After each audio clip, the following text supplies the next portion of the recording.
You know, sometimes you visit these really dark places.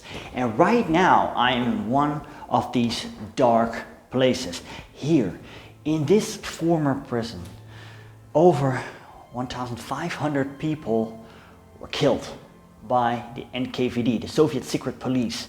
In this video, I'm going to talk about the NKVD prison massacres. Stay tuned. Hey, welcome back regular viewers. My name is Stefan. I'm a history teacher from the Netherlands. I'm hustling history on location for you. And if you like this content, please consider subscribing. Also hit the notification bell to become part of the hustle. Let's start. The Second World War was a tragedy on a colossal scale. Now, within this major tragedy, lesser known tragedies occurred. And one of these lesser known tragedies I'm going to tell you about in this video were the NKVD prison massacres. What happened here? Alright, in August 1939, Nazi Germany and the Soviet Union signed a non-aggression pact. They agreed they would not wage war on each other. Spheres of influence were also decided, and the eastern part of Poland, which is now partially the western part of Ukraine, had to belong to the Soviets. And so it happened. On the 1st of September 1939, the Nazis invaded Poland from the west, and 3 weeks later the Soviets came marching in from the east, and they carved up what was known as the Second Polish Republic. A part of this, the Lviv area, became part of the Ukrainian SSR.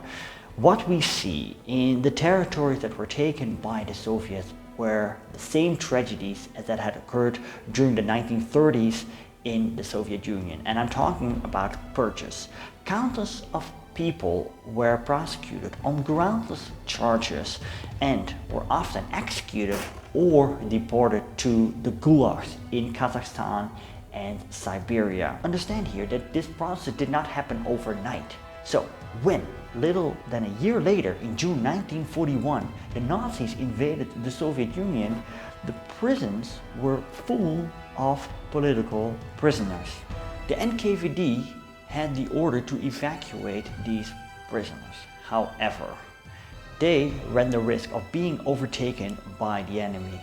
So they decided to execute all prisoners. And that's what happened here in this building. The NKVD units started to shoot the prisoners. But sometimes grenades were thrown into the cell. Other prisoners were bayoneted to death. Some were even tortured to death so horrifically that after the NKVD retreated and relatives came rushing in to look for their loved ones, they could not recognize their family members. It was that bad.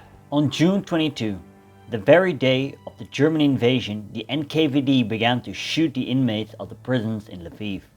While they were carrying out the operation, however, a Ukrainian-led uprising engulfed the city, forcing the NKVD to abandon the prisons altogether.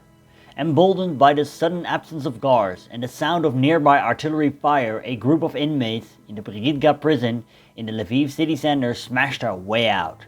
Others refused to leave, fearing the guards might be waiting outside the gates, hoping for such an excuse to kill them. Those who remained paid for their mistake.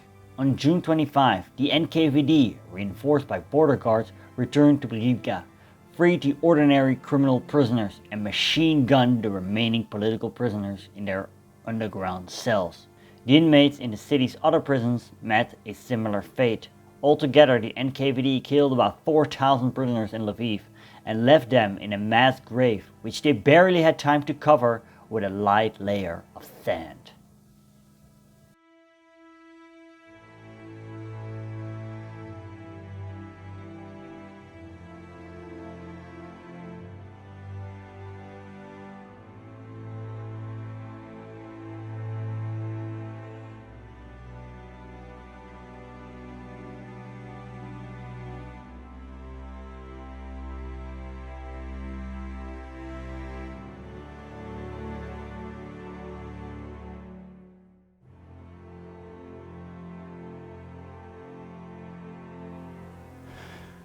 Not only in Ukraine, prisoners were executed, also in the Baltics, in Belarus, and even in some parts of Russia.